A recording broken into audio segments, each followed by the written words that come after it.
John Sopel, BBC News, Florida.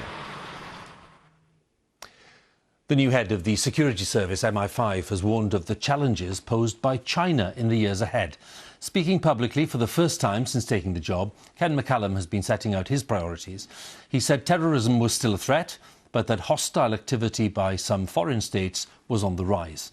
Our security correspondent, Gordon Corera, is with me. And when we talk about priorities, Gordon, what was he really listing?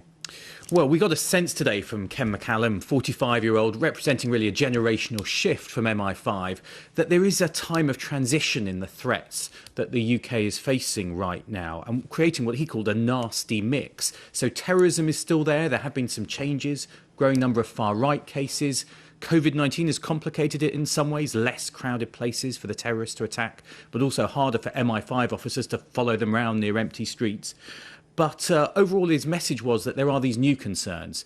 Some of them still relate to COVID. For instance, there is this global race for a vaccine, and MI5 is having to do work to protect the research taking place in the UK from others who might want to steal that or discredit it.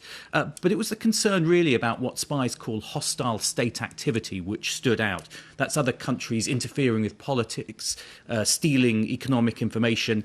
And here Ken McCallum said if you asked him which country at the moment caused him most aggravation, he said it was Russia's spies. But he said if you looked over the next decade, what was the biggest challenge? No doubt China, he said. He described Russia as providing bursts of bad weather, but China presenting climate change when it came to security.